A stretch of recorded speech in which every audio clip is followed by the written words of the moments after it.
kali apabila kita bercakap tentang hutang, mungkin anda terfikir bagaimana caranya untuk menentukan sama ada anda perlu berhutang atau tidak. Dalam hal ini ada 3 soalan yang perlu anda jawab untuk menentukan sama ada anda perlu dan boleh berhutang atau tidak. 3 soalan berkenaan ialah: adakah anda benar-benar memerlukan barangan berkenaan? Mampukah anda membuat bayaran balik? Dan adakah cara lain untuk membiayai pembelian anda? Jika jawapan anda untuk 2 soalan pertama ialah ya, manakala untuk soalan ketiga, jawapan anda ialah tidak. Anda perlu meminjam untuk membeli barangan berkenaan. Biasanya lah kan, anda perlu meminjam untuk membeli rumah dan kereta. Kerananya jika anda ingin membelinya secara tunai, mungkin anda tidak akan memilikinya sampai bila-bila. Kemudahan pinjaman sekiranya dilakukan dengan berhemah akan menambah aset anda. Namun sebelum meminjam, buatlah perbandingan faktor berikut: kadar faedah, jumlah pembiayaan yang diberikan oleh pihak bank dan kemampuan anda untuk membayar balik pinjaman. Sementara itu, jika jawapan anda untuk soalan 1 dan 3 ialah tidak, dan jawapan untuk soalan 2 ya, anda sebenarnya tidak perlulah membeli barangan berkenaan dan anda sebenarnya boleh melakukan pembelian tersebut. Melaburlah untuk mengumpul wang dan apabila sudah cukup, baru beli barangan berkenaan. Jadi anda tidaklah perlu membayar harga yang tinggi untuk barangan berkenaan. Tapi ingat, jangan sesekali menggunakan kad kredit atau membuat pinjaman peribadi sekiranya tidak mampu membayar dalam tempoh ditetapkan.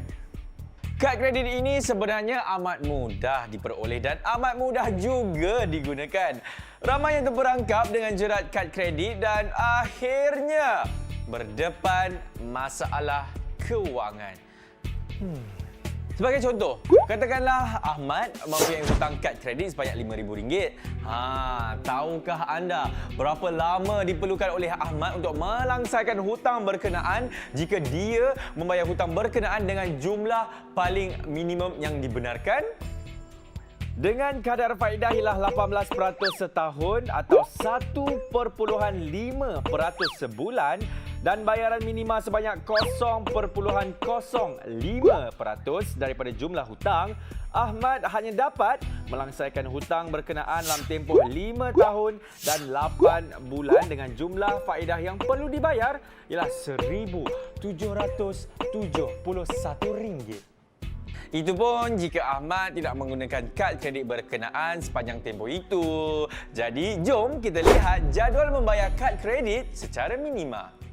Tahukah anda kegagalan membayar hutang boleh menyebabkan seseorang itu diisytihar muflis? Dan seseorang itu boleh diisytiharkan sebagai bankrupt atau muflis atas kegagalan atau ketidakupayaan untuk membayar hutang yang berjumlah sekurang-kurangnya RM30,000. Wow! Apa akan jadi jika anda diisytiharkan muflis?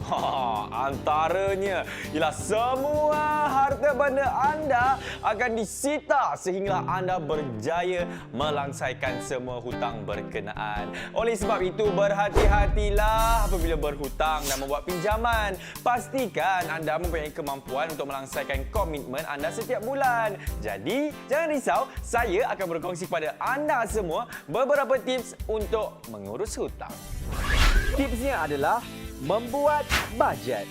Dengan cara ini, anda dapat mengelak daripada berhutang atau menambah hutang untuk perkara yang tidak perlu.